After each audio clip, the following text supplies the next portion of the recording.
Everybody sing. It's your voice I hear resounding. You are calling out my name. It's your heart that I hear beating. And your love I will proclaim to the nations, generations.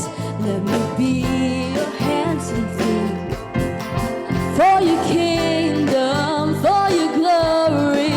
No, I'll lay down my everything. 'Cause Jesus, we are here now. Fill us with your love, fill us with your love. Jesus, you are with us. Send us in your name, send us in your name.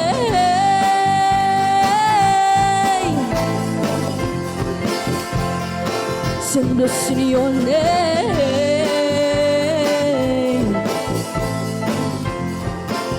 Come on, sing. Jesus, fill us with compassion.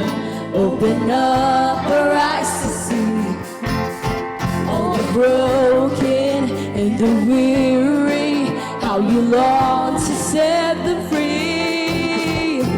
'Cause Jesus, we are here now. Fill us with your love, fill us with your love. Jesus, you are with us.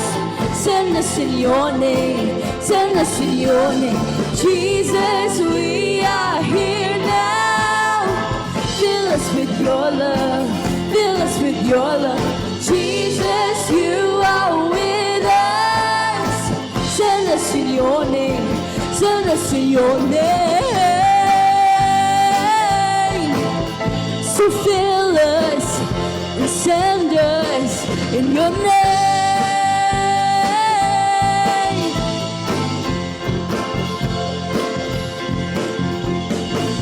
'Cause we wanna be a part of your overflow.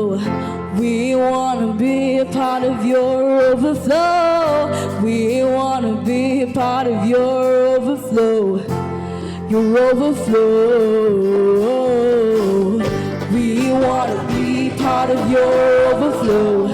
We wanna be a part of your overflow. We wanna be a part of your overflow. Your overflow. We wanna see your glory fall. We wanna see your glory fall. We wanna see your glory fall. Your glory fall. 'Cause Jesus, we are here now. Fill us with your love, fill us with your love. Jesus, you are with us. Send us in your name, send us in your name. Jesus, we are here now. With your love, fill us with your love. Jesus, you are with us. Send us in your name, send us in your name. 'Cause Jesus, we are. Come on, church, we proclaim it. Fill us with your love, fill us with your love. Jesus, you are with us. Send us in your name, send us in your name. Jesus, we are here now. Fill us with your love, fill us with your love. And Jesus, you are with us. Send us in your name, send us in your name.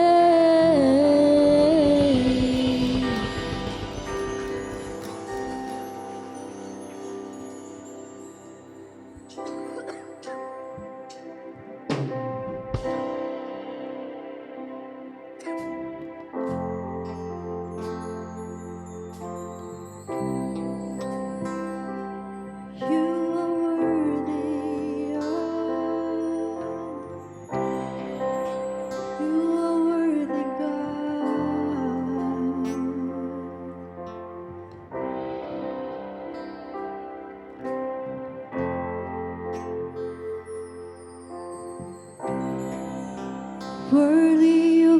every song we could ever sing. Worthy of all the praise we could ever bring. Worthy of every breath we could ever breathe. We live for you. We live for you, Jesus. Jesus, the name above every other name. Jesus, the only one who could ever save. Worthy of every breath we could ever breathe. We live for you. Oh, we live for you. Holy, holy, there is no one like you. There is none beside you. Open up my eyes in wonder. Show me who you are and fill me with your heart and lead me in your love to those around me.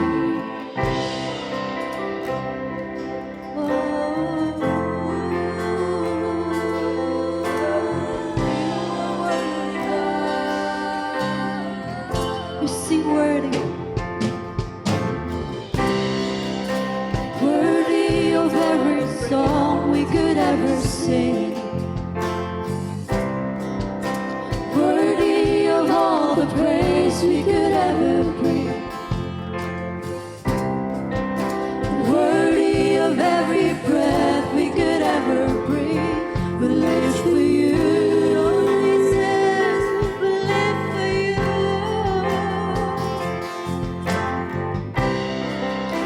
Jesus, the name above every other name. Jesus, the only one who could ever save.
once give him praise, church.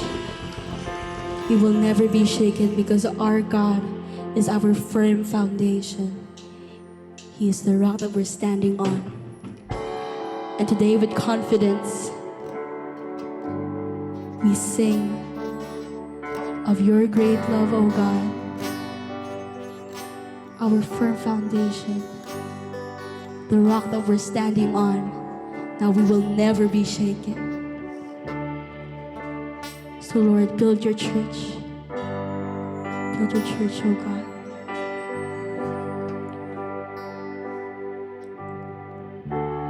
We your people all together bring you honor and give you reverence, standing as one in your presence.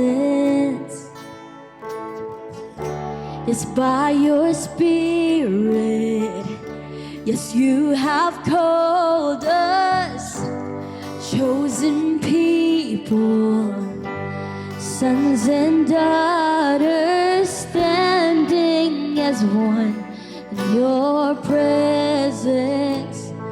'Cause this is your church, God build it. 'Cause this is your church, God build it. Jesus, cornerstone, God build it. Oh, build your church, oh God. Oh, so help us stay true. No, help us stay true to our purpose and let our light shine in the darkness, going as one in your presence. No, let the gospel alive within us. Oh, shake our cities, shake the nations, send us as one with your presence. 'Cause this is your church, God building. 'Cause this is your church, God building. Oh, Jesus, cornerstone, God build. This is your church, God building. You're your church, oh God. Yes, this is your church, God building. Oh, Jesus, cornerstone, God building. Oh, Lord, I build my life upon your love. Oh, your rock we're standing on, a firm foundation. Oh, we stand secure. We stand secure upon the rock of Jesus. Our firm foundation that could never be denied. Against this church, no power of hell could overcome. Our God is on our side. We stand secure upon the rock of Jesus, a firm foundation. The rock we're standing on. Against his church, no power of hell could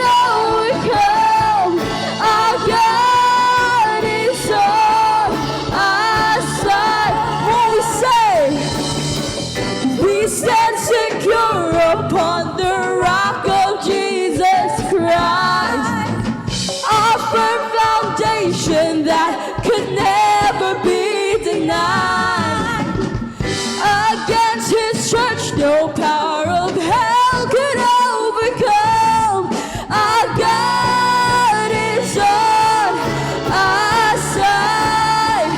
Yes, He is always on our side.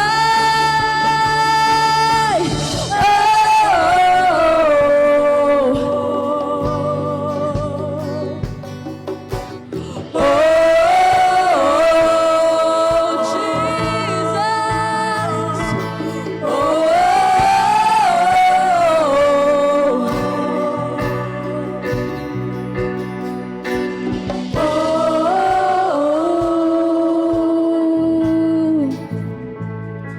Kami sa'yo, oh Kristo.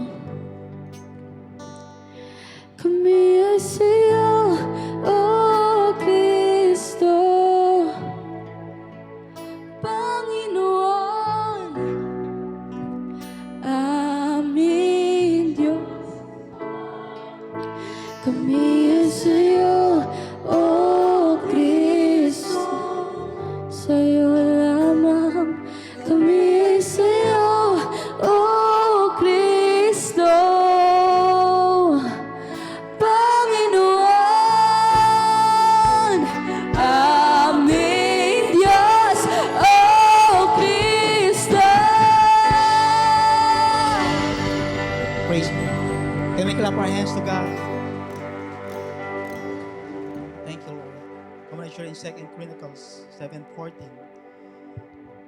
If my people who are called by my name humble themselves and pray and seek my face and turn from their wicked ways, then I will hear from heaven and I will forgive their sin and heal their land. Lord, we humble ourselves before you, Lord. Lord, we pray and seek you, Lord. We seek in your presence, Lord. We ask that you will forgive us, Lord God, and heal our land, Lord. As you build this church, Lord, Lord, let this church, let your people, Lord, be used, Lord God, to advance your kingdom, Lord, in our city, Lord. Build this church, Lord God, because you are our cornerstone, Lord God. You are our foundation, Lord. Lord, we thank you, God, dahil alam namin, Lord, na gagamitin mo, Lord God, ang mga tao na to, Lord God, that you called by your name, Lord God. One by one, Lord God, we know that you know your name, Lord God. We know that you know our name, Lord. Lord, we thank you, God. We thank you so much that you're gonna heal our land, Lord. Thank you so much, Lord God, that you will transform, Lord God, this church, Lord God, this city, Lord God, our nations, Lord God, as you build this church, Lord. Lord, we thank you, Lord. We honor you, Lord, in Jesus' name. Everybody say, Amen and Amen. Alright, magandang umaga. Pwede ba batiin mo yung katabi mo? Sabihin mo, magandang umaga. Ang gwapo mo ngayon at ang ganda-ganda mo. Alright. Pag hindi mo pakilala yung katabi mo, magpakilala ka. Right? Your first time, second time, we are here for two things: to honor God and make disciples. Just to challenge you when giving, basahin ko lang po sa Philippians 4:6. Sa Tagalog, huwag kayong mag-alala sa anumang bagay. So, sino po dito, ngayon pa lamang nag-aalala na kayo? Okay, sabi dito, huwag kayong mag-alala. Sabi mo sa katabi mo, huwag kang mag-alala. Okay, other version, do not be anxious, do not be worried. Okay, sa halip, ilapit sa Diyos ang lahat ng pangangailangan ninyo sa pamamagitan ng panalangin na may pasasalamat. Kaya ano man po yung pangangailangan ninyo, ano man po yung iniisip nyo para bukas, kung meron kayong bayaran or meron kayong kulang sa pananalapi, sa business, sa trabaho, huwag kayong mag-alala. Amen? Instead, idulog po natin sa Panginoon lahat ng mga pangangailangan natin. Maybe not financial, maybe kailangan natin ng kagalingan, kailangan natin ng restoration sa pamilya natin, idulog po natin sa ating Panginoon. Amen? So yung business natin, yung trabaho natin, kailangan mo ng promotion, yung business mo parang hindi mo alam kung anong mangyayari, kaya ipanalangin natin yan sa Panginoon at alam natin ang Panginoon ay tutugon sa lahat ng ating mga pangangailangan. Amen. So meron po siyang envelope, you can put your tithes and offering. Kung magbibigay naman po kayo via online, meron po tayong BPI at meron din po tayong GCash. So manalangin lang po ako. Lord, maraming salamat, Lord, sa umagang ito, Lord. Lord, dalangin namin at sinusuko namin, Lord, lahat ng aming mga iniisip, Lord God, lahat ng aming mga worries, yung mga pag-aalala namin sa lahat ng mga bagay, Lord God, pinapanalangin namin, Lord God, alam namin na kayo ay karamay namin, alam namin na narito ka sa tabi namin, Lord, at dalangin namin, Lord God, lahat ng pangangailangan namin, Panginoon, ay yung tutugunan, Lord God. Maraming salamat sa pagbibigay namin, Lord, panalangin namin, Lord God, dalangin namin, pagpapalain mo ang bawat isa sa amin, Lord God, ang business namin, ang trabaho namin, ang pamilya namin. Lord, maraming salamat sa tanging pangalan ni Jesus. Amen.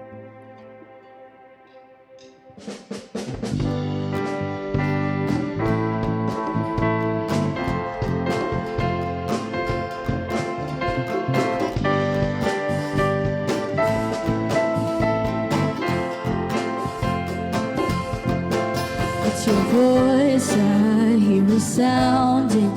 You are calling out my name. It's your heart that I'll be beating, and your love I will proclaim to the nations, generations. Let me be your hands and feet for your kingdom, for your glory. I'll lay down my everything. 'Cause Jesus, we are here now.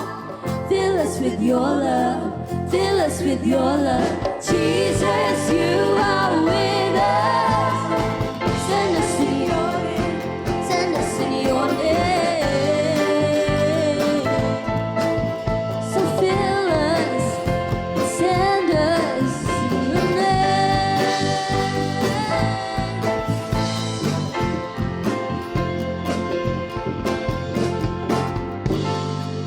Recipients of your word. Yet, Lord, there's always an intention and a purpose. And that is what, Lord, you want us to become a bear witness of proclamation of your word, of your gospel, under your lordship. And so today, again, we submit our hearts to you. May you open up our minds, Lord, and may you continually to lay down the foundation to each one of us as we hear your God's word. Father, thank you. Holy Spirit, you are the great teacher of all. Teach us today in Jesus' name. Amen. Okay. Sige. Pwede po tayo.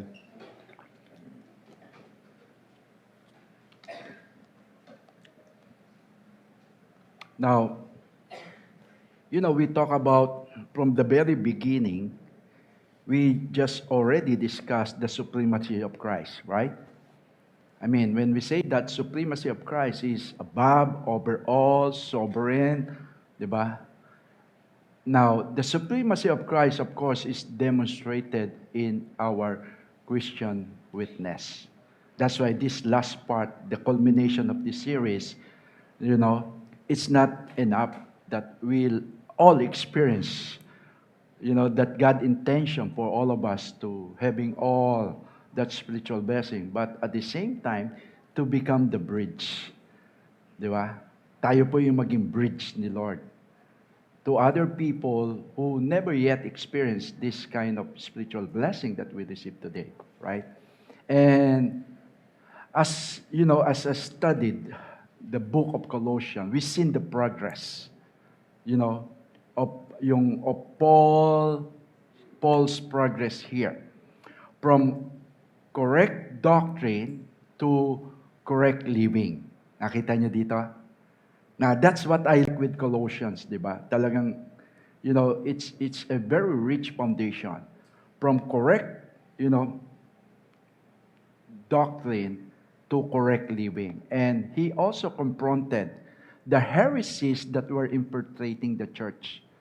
Because during then, na hindi lang po sa panahon natin ngayon, even then, na marami pong mga heresies, mga false teachers, very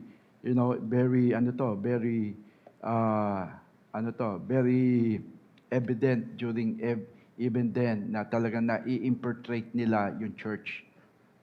Meaning, na hahaluan sa loob ng church, no? And so he started out by teaching us, or by even teaching them and teaching us also, that who God is. Yun yung importante. Binalik ni Paul who God is and what He has done for us. See? So kasi, no, though infiltrated with so many teachings that become so heretic, yet now Paul is pointing them, to whom?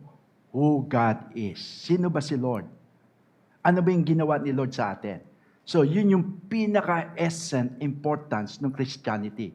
Kasi pag hindi natin naintindihan at hindi natin naunawa, if we don't understand, who this God and what He has done for us, then definitely the way we live, it's also an error.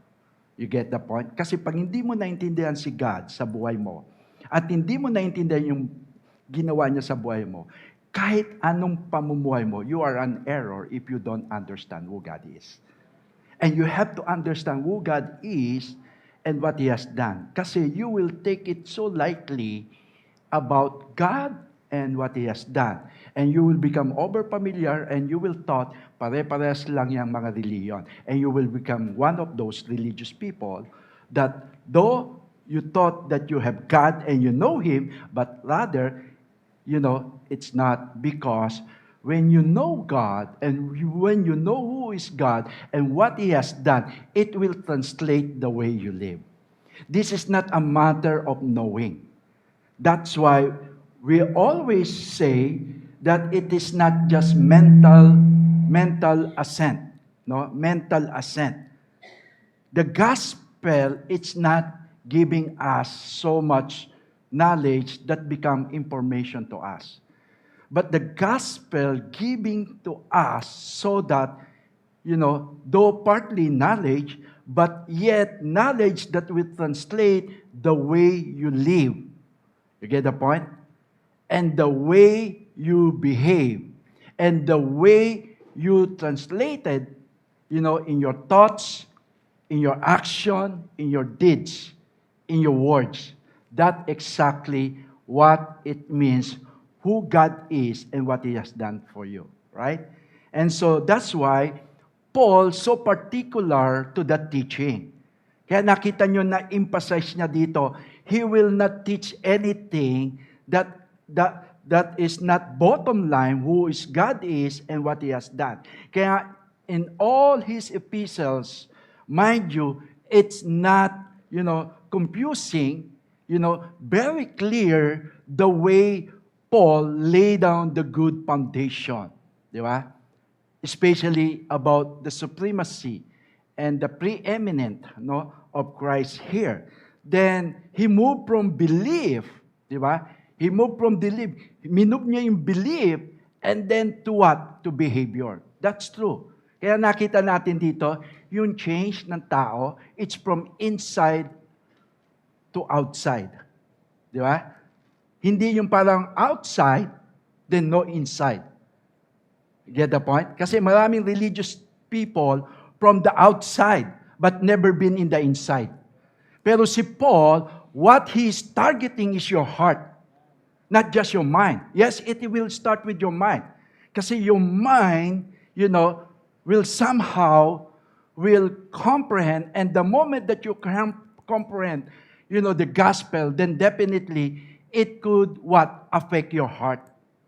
Di ba? Tayo naman kaya mo nagagawa isang bagay kasi unang-una, the bottom line is in your thoughts, in your mind. So kung ano yung naisip mo, anong pumasok sa isipan mo, anong pumasok sa mind mo, definitely has an effect in your heart as well. Kaya nga, yun yung importante kay Paul, na yes, there is a knowledge that we have to understand the gospel, but definitely it will not stuck there to knowledge. But on the other hand, that knowledge that bring about the change through your life, through your conduct, through your ways, through your thoughts, sabi nga niya dito. And that is why makita natin dito from belief to behavior. Di ba? Ito yung inaano niya. Bakit ko po nililay down sa atin ito? Kasi one of the things, sometimes kasi we thought na, the reason why I was so hesitant to become a bear witness is because the challenge with that is the way we live today, the struggles. Now, mind you, all of us naman nag-struggle tayo, but it doesn't mean that we are, that we cannot be a bear witness of Christ. Kasi the progress that we have is from glory to glory. Kaya there's such thing as sanctification na tinatawag, yung paglilinis ni Lord sa buhay natin. At yung paglilinis na yon, hindi tayo gumagawa, si Lord din. Pero tayo nagpa-participate sa Kanya as we respond to His Word, as we respond to His Gospel. Okay? Nakita natin dito. And then He taught us to put off the old man. Di ba? Yung lumang pagkatao natin, yung simple nature natin. Di ba? He taught us to put off. Last week lang, di ba? Put off, putting off. Tanggalin mo. And our sinful deeds to putting on. When you put off something, you have to put on another thing. Right? You get the point? Na hindi lang pwede mag-put off ka and then there's no putting on. Di ba? May tinanggal ka, dapat mayroon kang ipapalit. And that's why, last week, di ba, he taught us to put off, the old man and simple deeds to putting on the new man. Sabi mo, new man in Christ Jesus. So yung bagong pagkatao natin, kaya nga sabi nga ni Paul in 2 Corinthians 5:17, di ba? Ano sabi niya doon? If anyone is in Christ, he is what? New creation. Behold, the old has gone. It means to say, we putting off the old life, yung simple nature mo, yung dati mong pagkatao before you met Christ. Okay? So you no longer live that way, but rather, sabi nga dito, you live with a new life. Okay? New life in Christ. The life that you have, you did not change your religion. You change your status, you change your nature, but not religion. Your nature now is what? In Christ Jesus. You get the point? Kaya yung sinabi doon sa Galatians 2:20, di ba? Meron ba tayo na? Nga. Galatians 2:20, sabi po doon sa Galatians 2:20, no? Ayan. Do we have now? Galatians 2:20. Yan. Sabi po doon sa Galatians, okay. Sorry, okay, yan. I've been crucified with Christ. It is no longer I who live. See that? But Christ who lives in me. Who lives in us now? Since that you surrender your life to Christ Jesus, sabi dito, it's Christ lives in you. Di ba? He didn't mention any portion about being new religion, being denomination. Wala po dito. But Paul, he's pointing and pertaining to Christ alone. No one else. Kaya dito, hindi ka nagpalit na reliyon. Okay? Hindi ka nagpalit na ginawa mong victory reliyon. Hindi po. Because even victory cannot save you. Hello? I'm sorry. Kung nagpalit ka ng reliyon and you thought na pag naging member ako ng victory, I'm saved. And that is a wrong mindset, wrong foundation po yon. Because your foundation is not victory, your foundation is Christ. Are you with me here? Diba? Kahit na member ka pa ng victory, pero hindi mo naintindihan your position, your status, who God is and what He has done for you, that you are becoming new creation in Christ, no matter how you attended here, kahit na madalas ka pang matindi, pag hindi mo naintindihan doon, you're lost. That's why pinaunawa po natin sa atin dito. It's not about membership. Membership to any affiliated religion. Wala po. Ang affiliation natin is affiliation natin kay Christ. Ang relationship natin kay Christ. Okay? Right? Wala sa institution. Na institution na ginawa ng tao na reliyon. Hindi po. Do you get the point? Dapat kay Kristo tayo. Kaya dito, And the life I now live in the flesh, I live by faith in the Son of God, who loved me and gave himself for me. So that's exactly what happened. So he discussed the qualities now. Diba? Paul discussing the qualities like compassion, like kindness, like patience, forgiveness, and humility. Now, you will notice, kung dati wala ka nito, pero dahil na kay Kristo ka, may prutas ka na ngayon. There is the fruit of the Holy Spirit that will begin to manifest. And it will start to manifest. It may not full grown yet, maring hindi ganun ka-full-grown yung fruits na yon.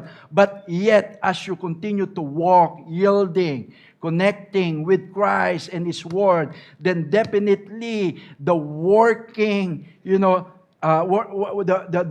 working progress through sanctification na tinatawag dito will work into every individual life. So, kaya po, makikita natin dito, ang kagandahan dito, as we have seen how these virtues, etong qualities affect sa marriage natin, di ba? Dati, gusto mo nang iwanan yung asawa mo. Nung napakinggan mo yung gospel, nakilala mo si Lord, napagtanto mo, o nga naman, bakit ko iwanan yung asawa ko? Dapat ko siya mahalin. Di ba? Tingin ka sa asawa mo. Di ba? Kung nandiyan yung asawa mo, di ba? Na dapat mo siya mahalin. Di ba? Kasi no one can translate. Kasi religion will not tell you. Will tell you to love your wife. Diba? Religion, sometimes, they tolerate, they compromise, divorce.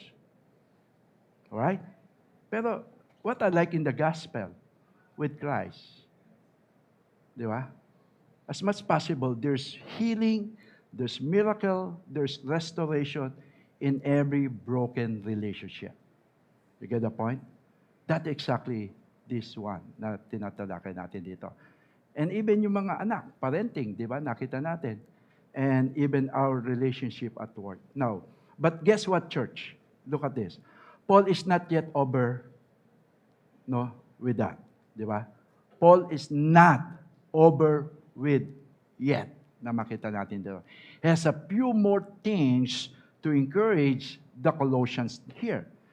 And us, and before he finishes his letter na makita natin. And look at that in Colossians 2. Sabi nga niya dito, Colossians chapter 4, verse 2, in King James Version. Continue earnestly. Sabi niya dito, continue earnestly in prayer. Yan po yung sinabi sa New King James. And being vigilant in it with thanksgiving. So kung makikita natin dito, earnestly in prayer and at the same time vigilant in it with thanksgiving. So now here, si Paul, nag-shift siya ng gear. And is closing out this letter. Pasara na siya dito sa letter na to, sa Colossians chapter 4. Is closing us this letter with the most important what? Peace. Important piece of a Christian life. Which is what? Prayer. Sabi mo, prayer. Diba? Nag-shift siya dito, prayer. Prayer that leads. Hindi prayer lang para manalangin ka, pag-prayer mo yung mga pangangailangan mo, diba? Yung parang magiging religious prayer ka. No, it's not all about only. But prayer that leads an open door. Sabi mo, open door. To the proclamation of the gospel. Kaya makita mo yung shift ni Paul dito. And in his letter to the Colossians, Paul established that Christ is above all. Now, we have to establish with that Christ is above all, is a supreme and preeminent, and was welcome us to His kingdom. Diba? Winelcome niya tayo to His kingdom by redeeming us from sin. Now listen, hindi siya nagtatag ng religion, but He welcomed us to His kingdom by redeeming us from sin and enabling us to live holy, transformed lives. Siya yung nag-enable po sa atin. Diba? Bakit tayo pwedeng mamuhay ng banal at bagong buhay. Sabi nga dito, because of Christ. And one fundamental part of living under the lordship of Christ is bearing witness. Bearing witness to His lordship. Listen carefully. One fundamental part of living under the lordship of Christ is bearing witness to His lordship. Nagpapatotoo ka. Yun po yung isa sa mga fundamental part na living under the lordship of Christ. Nagpapatotoo ka. Di ba? Nagpapatotoo po tayo sa pamumuno ni Kristo sa buhay natin. Na iba na ang pamumuno ni Lord sa buhay mo. And sharing the gospel is our response to the Lordship of Christ. Yun po yung pinaka-response natin dito. How do we respond to Christ? By sharing. By witnessing. Remember the Samaritan woman? After all, she encountered the Lord. Di ba? Remember that? Sino si Samaritan woman? Who is she? Di ba? Now, she was an adulterous woman. Now, sabi sa Bible, adulterous woman. But yet, after all that encounter with the Lord, boom! Nakita nyo, hindi religion. Kundi it's relationship that transformed her life. Then after that, she cannot do anything but to bear witness about what had happened to her, that encounter with Christ. And I hope today the same thing with us. If you have really an encounter with the Lord, it's not about your perfect life. It's about what you're going to what? Witness about Christ did to your life. Anong ginawa ni Lord sa buhay mo? Hindi yung perfect life mo. Kasi sometimes, you know why we are so hesitant and struggle with? Sometimes we thought that, I'm not yet perfect. How can I become a bear witness? No, it's not about your perfection. It's about Christ being perfected in you. Hello? Diba? Hindi ikaw. So, ibig sabihin, kung may ginawa si Christ sa buhay mo, kahit hindi perfect ang buhay mo, pero may ginawa si Christ sa buhay mo, alam mo, naramdaman mo sa puso mo, tagos yung encounter mo kay God, man, you cannot be silent but to become a bear witness to Christ. A person who encounter Christ with a genuine encounter, a fresh encounter with the Lord, they cannot be silent but to become a bear witness. Diba? Why? Because as Christ followers, how many of you are Christ followers here? Come on out, raise your hands. We are commissioned. We are commissioned to what? To make disciples. As a followers of Christ. Probably some of you here, nadinig ko na yan. Sobra 100 times I heard about to make disciples. Yeah, that's true. And you become over familiar. But I hope today it will remind you, refresh you. The way Jesus mentioned to His disciples before He was ascended into heaven. Before He left them here on earth. One thing that He left to them. The statement that became a commission. A statement that became a great commission. And I hope today that great commission will not be just hearing it, but living it. Hindi lang yung napakinggan natin yung Great Commission, pero dapat ipamuhay natin. No matter what you are and what we are, and no, it doesn't matter. No, it doesn't matter if you're still struggling. Di ba? Wala naman tao hindi nag-struggle. But sinabi ba ni Lord, Peter, James, John, bago nyo ipahayag ito, i-proclaim ito, i-advance nyo itong gospel na to, make it sure perfect yung buhay nyo. Make it sure, hindi kayo magkakamali. Make it sure, wala na kayong kasalanan. Wala kayong kasalanan every single day. And how many of you know that even Peter, even Paul, even John, even James, di ba? They knew it. That they were not perfect. They were still struggling. They did something wrong.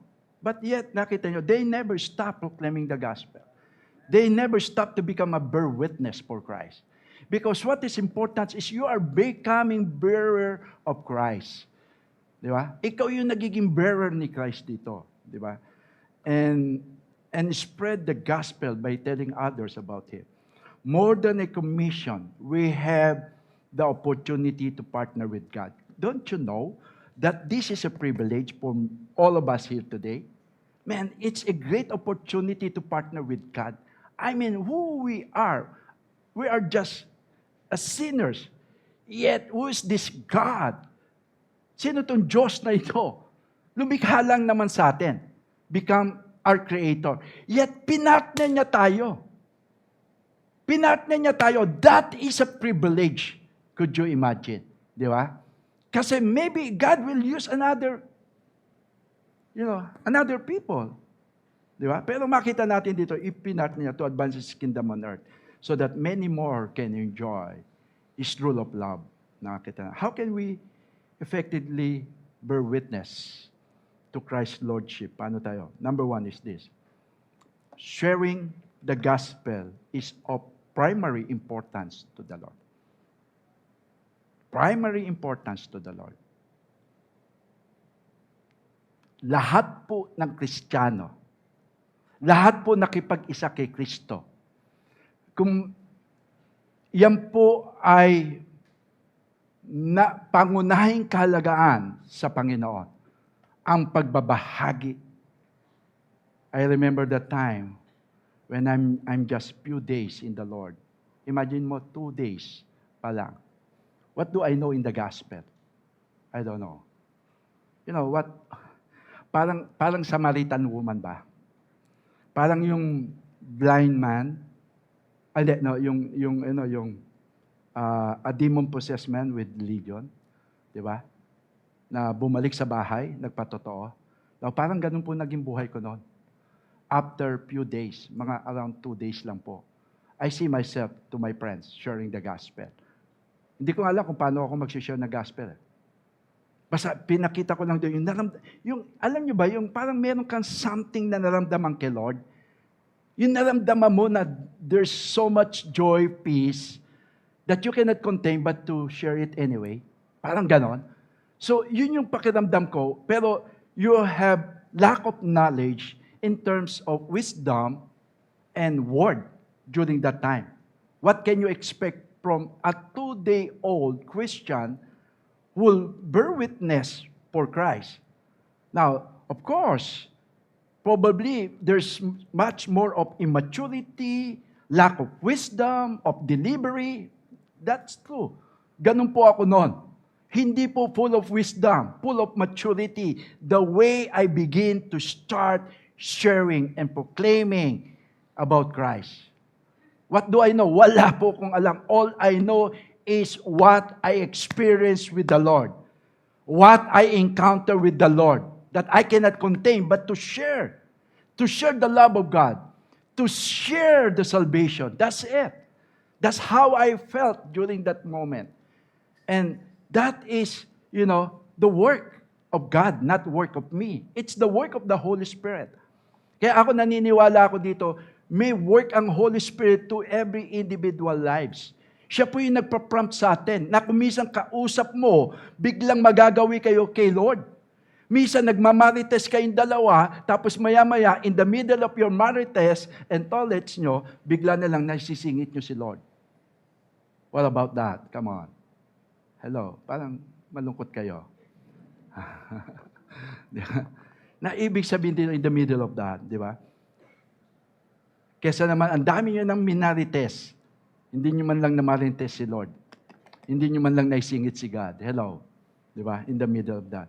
So, our response, sharing the gospel is of primary importance to the Lord. So, our response is this. Proclaim the gospel as a way to bear witness. Proclaim. Ibig sabihin, hindi natin pwedeng hindi ipahayag ang ebanghelyo bilang ano. Look at that verse 2. Continue, sabi dito. Let's continue with that. Verse 2. Continue steadfastly in prayer, being watchful in it with thanksgiving. Meaning, when Paul said continue, ang ibig po sabihin ng first meant is to endure it and persevere in. To continue to do something with intense effort. with the possible implication of despite difficulty. Totoo nga naman, kasi si Paul, when he wrote this, nung sinulat po ni Paul to, his condition is so unfavorable. Now listen, he was not in a good situation during then because he was in prison. And he was not only in prison but also was chained. Hindi lang po siya nakakulong, chained pa siya, naka-chain siya. Could you imagine with that, di ba? That moment of Paul. Yet, that despite of his present condition, though it's unfavorable for Paul, but how come, man, amazing, because still his heart is to be used. That even though he was in a dark room, no, in a limited, corner of his room with dark, hindi natin alam kung, kung mabango ba doon sa lugar niya, di ba? Naka-change siya doon. Pero look what this. Nakita niyo yung response ni Paul. Di ba? He wrote this Colossians. Wow. Di ba, kung isang tao, may dinadaanan ka, and you're going through a lot in your circumstances, and your situation is not very favorable, it's unfavorable, somehow, iisipin mo lang yung condition mo. Di ba? Wala kang iisipin kung hindi yung condition mo. Wala kang iisipin yung sarili mo, paano ka makalaya? Paano ako makaalis dito? Kailan ako makakalaya dito? Pero kay Paul, that despite of that he's living under, unfavorable circumstances, yet he never stopped. He never stopped to live in the gospel. Nakita niyo? That's the true and genuine encounter with God. Na ibig sabihin, the gospel is still evident in the life of Paul. It's not religion, but the gospel. The gospel still never stopped in the life of Paul. That even though he was chained, he was in prison, yet at the same time he wrote this epistle for the sake of many who will be reached out with this statement about the gospel of Christ. Could you imagine with that? Di ba pag tayo may pinagdadaanan, usually, wala ka ng pakialam sa gospel. You don't care about the gospel. Di ba? You don't care about other people. You care about yourself. You care about your concern, your situation. But for Paul, look at this. And, this happened because the gospel has so impacted his life. What about us today? How is it the gospel? Is it impacting our lives? Di ba? Pag may impact yung gospel sa buhay natin, look at this. Makikita natin dito. It means to devote oneself. To keep on. Sabi nga, to persist on. And literally, it means to set our face toward a goal with the strength. Yun yung ni Paul dito. In other words, eto po yung ibig sabihin ni Paul. Kasi binanggit niya dito na continue steadfastly in prayer. In other words, prayer prepare us for whatever challenges we may face. Di ba? Inahanda tayo. Parang si Paul. Yung kanyang earnest prayer na to, na kahit na under circumstances sa dito, unfavorable, yet through prayer. Sabi mo, prayer. Hinanda siya dito whatever challenge he may face. Na makita natin. It prepares him and even us today for ministry. You see that? Nakita nyo? Na ibig sabihin, the ministry of the gospel and reconciliation for Paul never been stopped. Kahit na ikulong nyo pa ako. Kahit anong gawin nyo sa akin. But you cannot change. Look at this. You can change me, but you cannot change the gospel. Are you with me here? Pwede nyo akong ikulong, pero hindi nyo pwedeng ikulong ang gospel. Now, dapat ganun din sa buhay natin. Kahit anong circumstances, situation ng buhay natin, dapat yung gospel na sa buhay natin, yung gospel na tinanggap mo, yung gospel who God is and what He has done for you, dapat yan continuously Di ba? Na itatranslate sa ibang tao. Sabi nga, every action we take must be accompanied by prayer. And that is why we must continue to pursue it. And prayer is not a luxury. Hindi po luxury ito. Or something to be used, no? Only in an emergency. I hope not.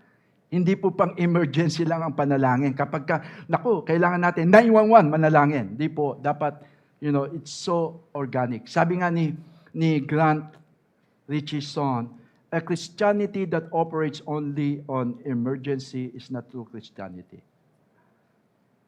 Sabi niya na. That's why prayer is inconvenient. Really inconvenient during a crisis. Just like Paul. It's very inconvenient, uncomfortable. But God intends prayer to be a means of maintaining constant fellowship with Himself. Now, why did I emphasize this prayer? Because it has a relationship and connection being a bear witness under the Lordship of Christ. Diba? God wants us to persist in prayer no matter what may come our way. Diba? Ako, alam mo, nakakatuwa nga kasi every morning, nung makikita nyo yung grupo doon, di ba? Yung mga, sila Kuya Mon, sila Mirna, sila Ate Pritch, yung mga na nagpe-pray pa doon, di ba? Nakita natin bago magsimula dito, they pray, di ba? Kasi piniprepare nila yung opportunity that the Holy Spirit, God Himself, will move mightily over our services. It is not, it is not by might, by strength of any one person here, but it is by the Spirit of God. Kaya nga, we are communing with God through prayer. Di ba? And He sustained our prayer life by His promises na makita natin. God wants us to continue to pray no matter what happens. God, katulad ng sabi ko, God sustains our prayer lives through His promises. Right? Na makita natin. Indeed, right? God sustains us. Kaya sabi dito sa Psalms 116 verse 1, di ba? I love the Lord because He has heard my voice and my pleas for mercy. That is the promise.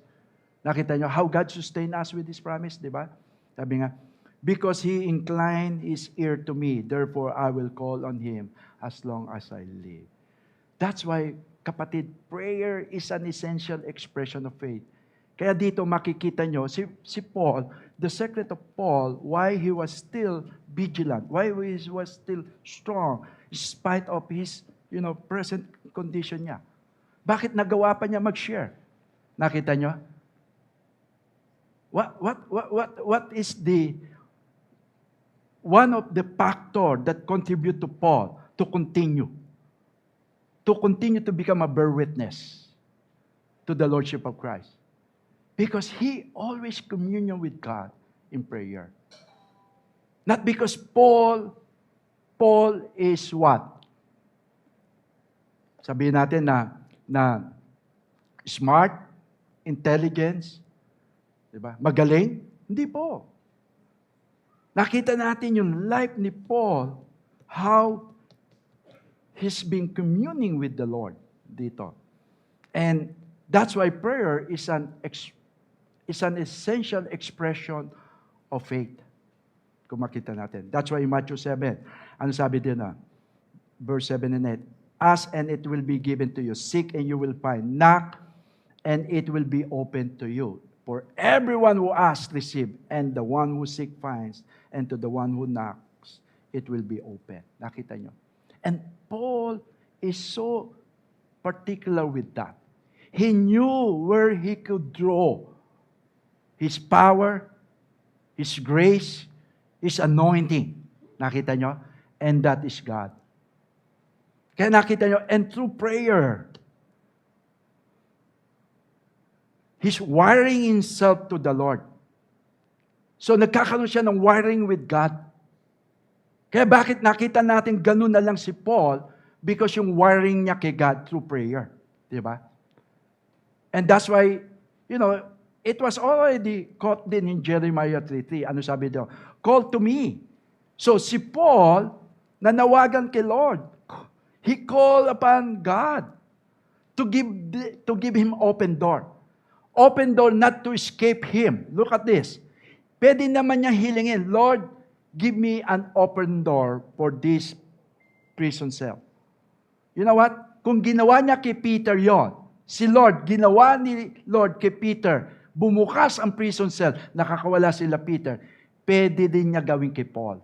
Pero nakita niyo si Paul, hindi niya hiniling, inask kay Lord, na Lord, buksan mo itong prison cell so that we could escape here. Pero ano sabi niya? Give us an open door. An open door to be a bear witness for the gospel. Kaya sabi sa Jeremiah, call to me and I will answer you.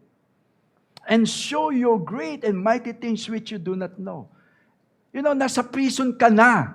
Nasa prison ka na. Nakakapag-witness ka pa. Wow! Ganon. Si Paul ganon.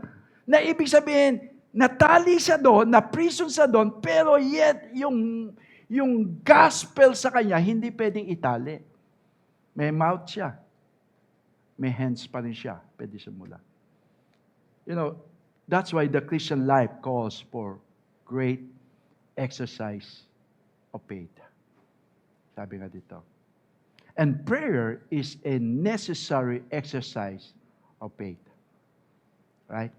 And faith utilizes, the promises of God na makita natin.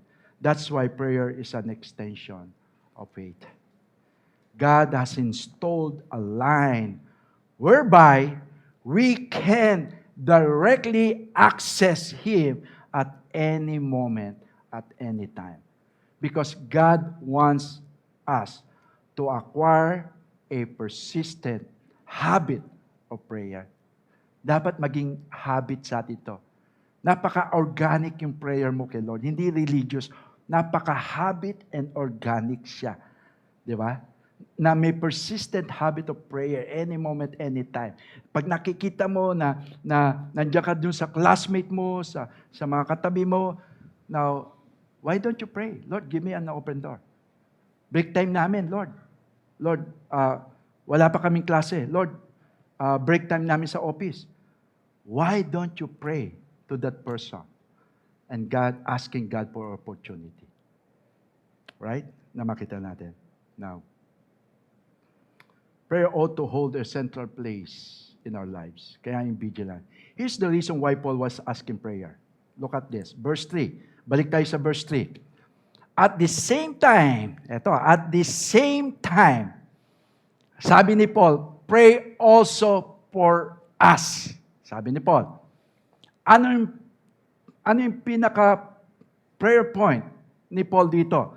That God, look at this, that God may open to us a door of the prison cell so that we can escape. No. Nakita nyo? Hindi personal. Listen, hindi personal. Hindi nakasento yung prayer kay Paul. Bagamat, di ba, dapat ihilingin ni Paul personal? Nahihirapan siya. He was in chain. He was in prison. Pero yet, there's no such thing personal in his prayer. Grabe yung panalangin ni Apostle Paul dito. Hindi personal. Lord, pagalingin mo ako. Lord, pakawalan mo ako dito. Ang sabi niya dito, Lord, that God may open to us a door for the word. Wala pa rin siyang gustong hangad, and desire, but to what? To declare the mystery of Christ. Sabi doon, on account of which I am in prison now. Di ba? Na makita natin dito. Wow. Na kahit na nakabilanggo siya, parang sila sabi niya, even though I'm in prison, yet the word of God cannot be put in prison. Sabi niya dito. And look at that, Paul's specific request for prayer revolved around God opening the door of opportunity for the gospel. It's not revolved around him, but revolved around God opening the door of opportunity for the gospel. Pray that God will afford an opportunity to introduce the gospel to new people. Kapatid, alam nyo, If we will only look for that opportunity, the same with Paul, because we are all experienced the gospel. Lahat tayo na-experience natin yung gospel. Kung lahat tayo na-experience natin yung salvation, lahat tayo. And nothing that we cannot say, I cannot be a bear witness. You know why? Because we are all experienced the gospel and the salvation. It's just like Paul. And Paul was in prison for preaching the gospel while writing the letter to the Colossians. Now he asked his friends, nag-ask siya sa friends niya, diba, to pray for him. That he will continue doing what put him in prison. Na makita natin. You know, sitting in a Roman jail tends to discourage a person. That's true. But Paul asked for prayer. Asked for prayer that he would not become disheartened in presenting the gospel. Alam mo kasi may mga bagay na nakakapag-dishearten sa atin. Di ba, kumisan? When we begin to bear witness about the Lordship of Christ, sometimes may mga things that dishearten us. But I hope na ano man yung mga dishearten na yon, begin to ask somebody to pray for you. Begin to ask God, you know, that despite of those disheartening situations, yet you have a way to share and way to present and becoming a bear witness of the gospel. Are you with me here? We are not only a bear witness of the gospel when we live in a convenient, comfortable life. Even under, under circumstances ng buhay natin, yet we can still bear witness. Diba? Now, you will think Paul would pray for God to release him from prison? I don't think so. Hindi yun pinaka-primary kay Paul. Siguro, perhaps natutunan niya na, no? Nung one time, nag-ask siya kay Lord personal. Alam niyo yung personal na prayer niya kay Lord? Lord, please, as much possible to turn this thorn in the flesh. I don't know what's the thorn in the flesh to Paul, but that thorn in the flesh of Paul bothered him too much. Talagang bothered siya doon. Probably annoying, irritating siya doon. Doon sa thorn in the flesh. That's why he pleaded God 40 times. But you know what God answered him? Instead of removing the thorn in the flesh, the Lord said to him, you know what? My grace is sufficient for you. And that's why during the time, this moment, that he was now again in a different version, not thorn in the flesh, but now he was in prison. And he was not asking, Lord, can you remove me out of this prison? No, he didn't say that.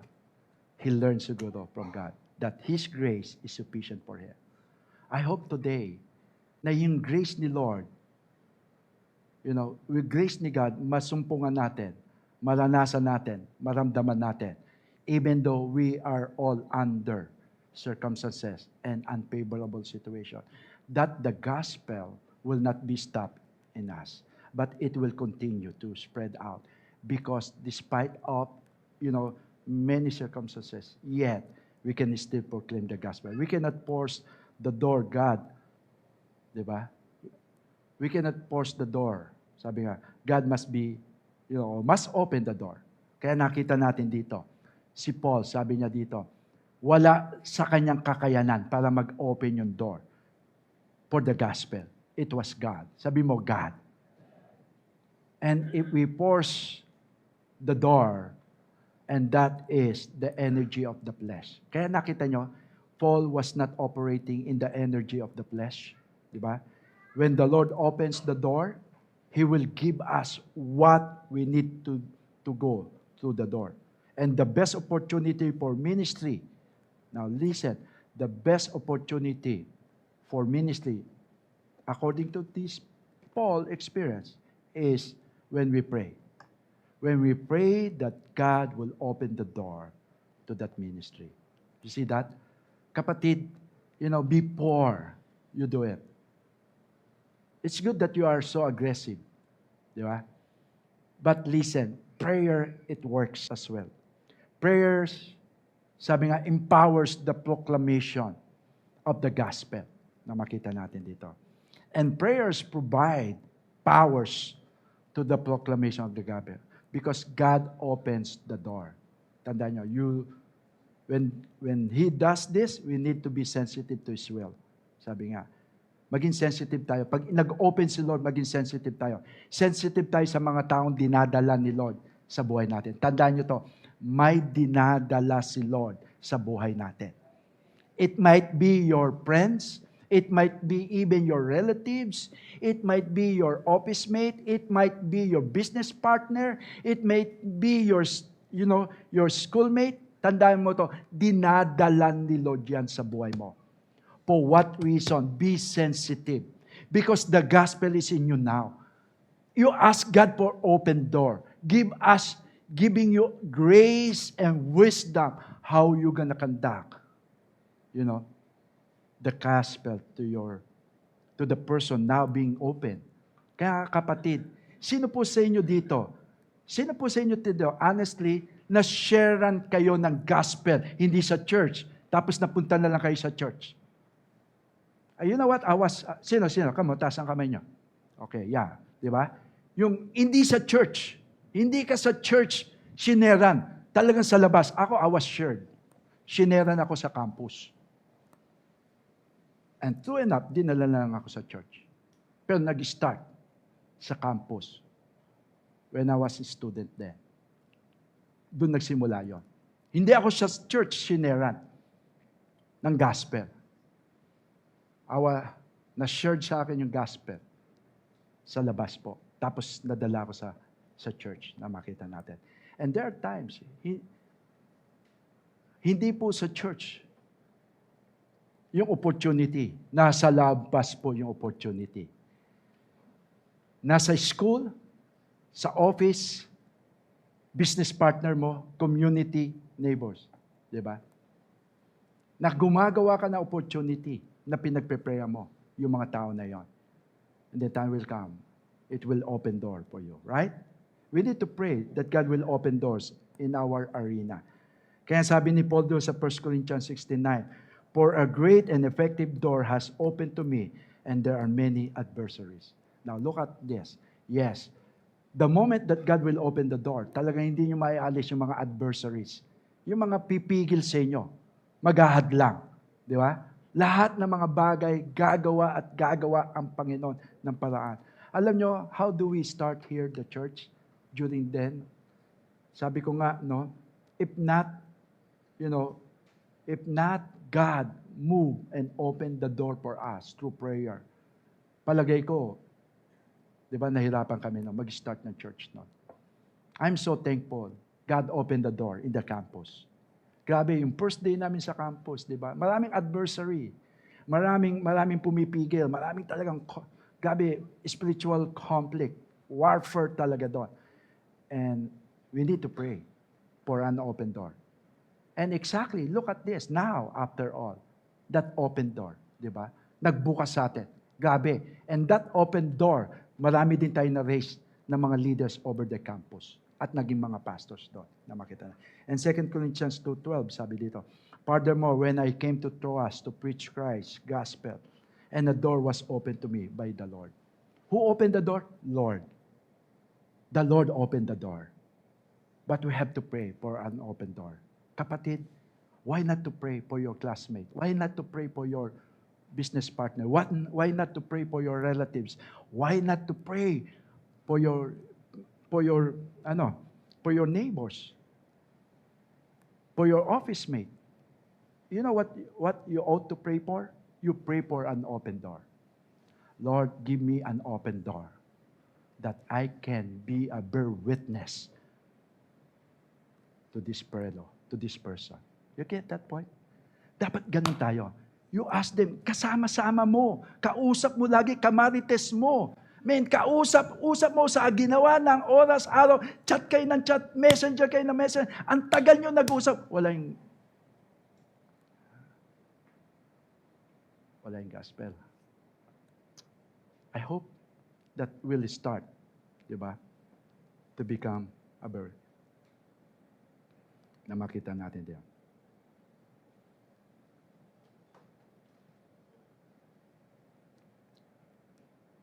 Verse 4. Sabi niya, that I may make it clear which is how I ought to speak.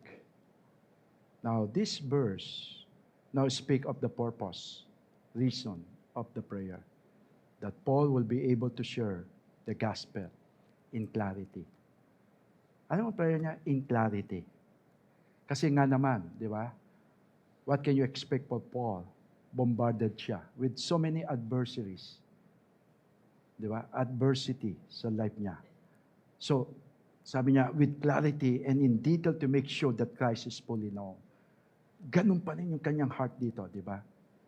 Even while Paul is in prison, look at that in Philippians 1. I want you to know, brothers, that what has happened to me has really served to advance the kingdom, so that it has become known throughout the whole imperial guard and to all the rest that my imprisonment is for Christ. See, even the imperial guard nakaabot na makita natin dito. And even 2 Timothy 2:9 and 10, for which I am suffering bound with chains as a criminal, but the word of God is not bound. Therefore, I endure everything for the sake of the elect, that they also may obtain the salvation that is in Christ Jesus with eternal glory. Yun yung goal ni Paul, that even them will be elect. We must remember that God governs all things, and only He can provide opportunity for this gospel. That's why, how open do we ask God to open doors for the gospel? How open? Diba? Because clear evangelism is only possible with God's grace. With God's grace. Okay na, sabi nga dito. Without God, we can speak to others. With God, sabi mo, with God, we can speak to others with graciousness and tell them clearly what Christ has done for us and how He has changed our lives. Paano binago buhay mo ni Lord? Kung may binago siya sa buhay mo, meron tayong ibabahagi sa mga taon na to. Diba? Because the Lord places great emphasis on sharing the gospel. Last, sharing the gospel through conduct and speech is our response to the return of Christ. So our response is this: we must bear witness through our lives. Yung buhay natin. Kaya sabi ni Paul dito, walk in wisdom. Verse 5, walk in wisdom toward outsiders. Maging matalino kayo sa pakikitungo sa mga hindi mananampalataya. Di ba? Be careful. At maging matalino daw tayo. Making the best use of the time. Gamitin natin lahat yan. Ang hirap kasi pagka yung the way we walk with the people outside. Here, sabi nga, outsider, di ba? Na hindi nakakilala kay Lord. Paano natin mapapakilala si Lord sa kanila? Through the way and manner of our living. And sabi nga verse 6, let your speech always be gracious, seasoned with salt, so that you may know how you ought to answer each person. Meaning, our walk with God is the capital for our talk. Yan yung puhunan natin, no? Sa pag-uusap natin sa ibang tao. Yung pamumuhay natin. Our walk with God is our capital and operating assets for sharing the gospel. Our walk must match our talk. Kaya yung sinasabi natin, walk the talk. Life must equal our lips. Christians go to extremes. We are either all walk and no talk, or all talk and no walk. Dapat hindi siya extreme. Balance. God wants us to use wisdom in our dealings with those who do not know Christ. Dapat may wisdom.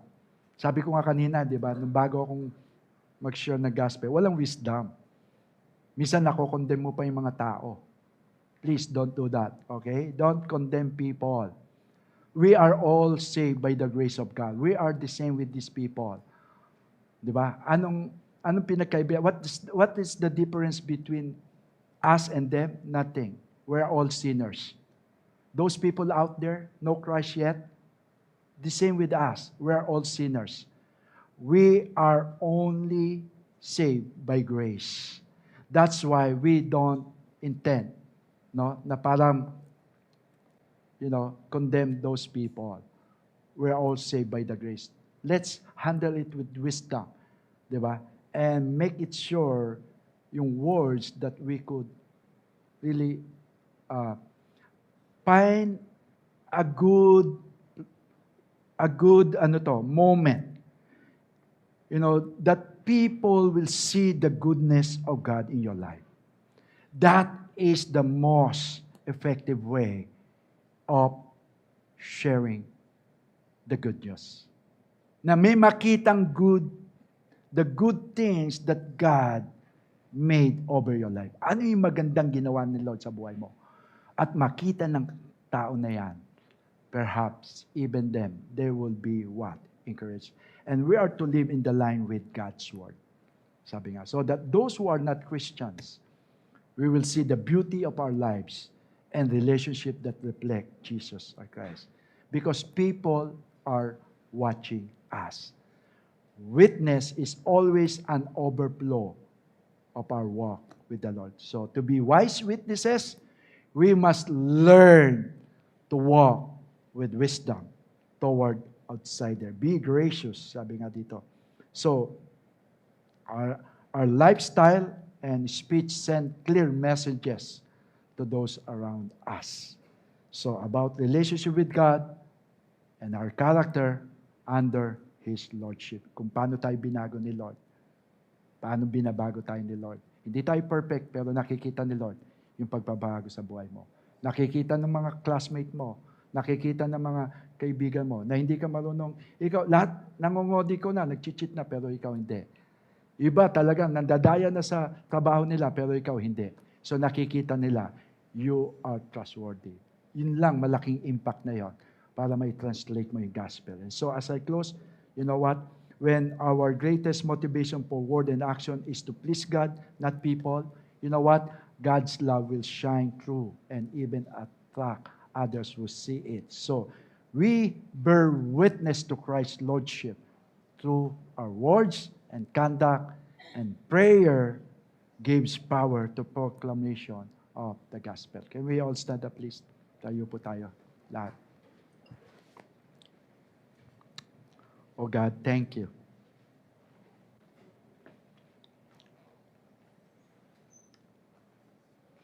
Lord, thank you for giving us such rich, Lord, revelation of being in Christ. What Christ has done. And today, Lord, you placed us to be your God vessels to propagate, to declare, to become witnesses of what you have done to us and who you are to us. Lord, my prayer today, Lord, that we will not stop being a bear witness for Christ. Yung ginawa mo sa buhay namin, Lord, sapat na yon, Lord, para ibahagi din namin sa ibang tao nangangailangan ng katulad namin ng kaligtasan. Marahil ito sa mga kaibigan, mga barkada, ka-classmate, ka-opisina, ka-business partner. Lord, ano man yung mga klase, uri ng tao na dadali mo sa buhay namin, help us, Lord, to be open. And we will always ask in prayer to give us an open door, an opportunity, Lord, to share your word and your gospel. Lord, may you open our hearts and minds that the gospel should not be stuck in us. In a simple little way, God, that we can advance your kingdom through proclamation of the gospel. We may not be called to be full-time here, but yet we are called full-time about the Great Commission. And so, Lord, may you activate our hearts today. May you ignite the fire in us, Lord, to have a passion more to those people out there who don't know yet Christ in their lives. And may you use us to be your hands, to be your mouth, to be your feet, Lord. Lord, to reach out these people through the gospel. Can we all lift our hands to God right now? We know, Lord, na just like Paul, having our personal trials, personal struggles, personal challenges. Yet, Lord, one thing that we really admire of with Paul is this, despite of that he was experienced those unfavorable situations during them, yet one thing that they did not lack is about the gospel. The gospel to continue to spread out, to advance, to preach, to proclaim. My prayer today, even as our hands lifted up right now, that we will not stop proclaiming the gospel. We will not stop declaring the gospel. We will not stop that this gospel, Lord, will circulate around us, will evolve around us, but rather we pray, Lord, that this gospel will create an impact to other people, that you will use each one of us. Lord, even as our hands being lifted up, gamitin mo bawat isa sa amin dito. Lord, beginning today, God, that may we see, Lord, the importance, Lord, of the gospel to begin to propagate, to begin to proclaim. First is, Lord, those people around us. Lord, in a small scale, Lord, those people na kasama-sama namin araw-araw, palagi namin kasama, Lord, that we will begin to pray for them an opportunity. Oh Lord, we know, Lord, na meron kami pinagdadaanan. May mga challenges kami. But we know you're sovereign, you're great God. Lord, you will take care of us. You will take care of the needs of your people. You will address all, God, the needs of your people today. God, what you are telling us, I'll take care of your needs. I'll take care of your needs. I will do your situation today. But I'm releasing you and commissioning you to go and make disciples. And so beginning today, I pray, our prayer today, right now, Lord. Lord, do your part, and we will do our part as well. God, thank you. We entrust to you everything, God. And Lord, help us to do our part, to make disciples, to reach out the lost. Let's continue to worship God. The gospel alive within us. Shake our cities. Oh, shake the nations. Send us as one in your presence. 'Cause this is your church, God building.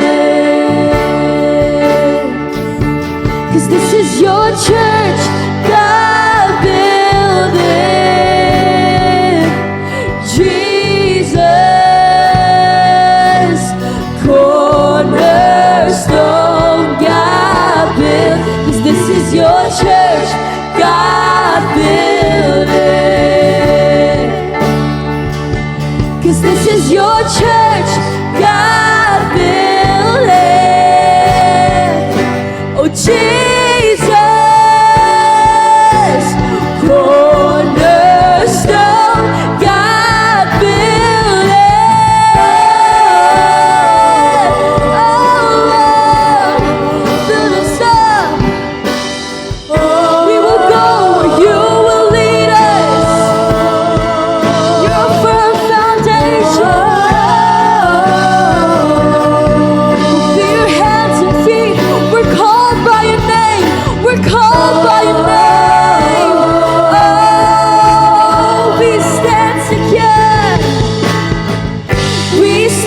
secure upon the rock of Jesus Christ, a firm foundation that can never be denied.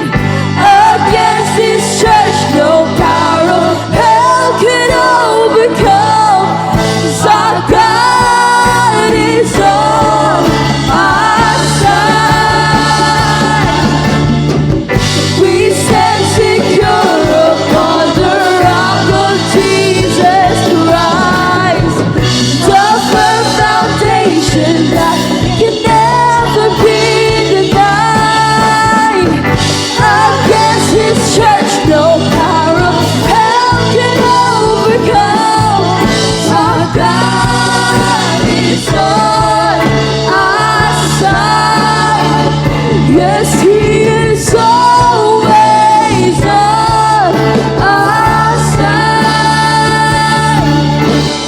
Oh, yes, God, send us in Your name, for we are Yours.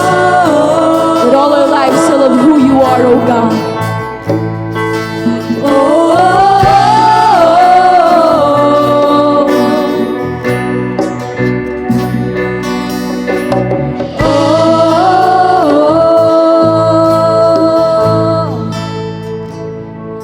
Kami sa'yo, oh Kristo. Kami ay sa'yo, oh Kristo. Panginoon, aming Diyos, oh Kristo. Praise God. Can we lift our hands to God? Lord, gamitin mo kami, Lord. Gamitin mo kami, Lord, sa pamilya namin, Lord, upang maibahagi ang inyong salita. Gamitin mo kami, Panginoon, sa aming office, Lord, sa trabaho namin, Lord God, sa school namin, Lord God. Gamitin mo kami, Panginoon, upang maihayag ang inyong salita. Lord, bigyan kami ng kalakasan, Lord. Bigyan mo kami, Lord, ng tapang, Lord God, to share your gospel, Lord God. Let the gospel be alive with us, Lord, and proclaim, Lord God, your words to us, Lord God, to the people, Lord God, to this city, Lord. Lord, we pray there will be an open door, Lord God. Give us open door, Lord God, to our city, Lord God, to our campus, Lord God, Lord God, to our work, Lord God. Sa bawat pupuntahan namin, Lord God, there will be an open door, Lord God, to preach and share the gospel, Lord God, and use us, Lord God. Use us, Lord God, as your ambassador, Lord God. Lord God, to go and make disciples, Lord God. Lord, we thank you, Lord. We honor you, Lord God, this morning, Lord God. In Jesus' name, everybody say, amen and amen. God bless you. See you next week. In Jesus' name.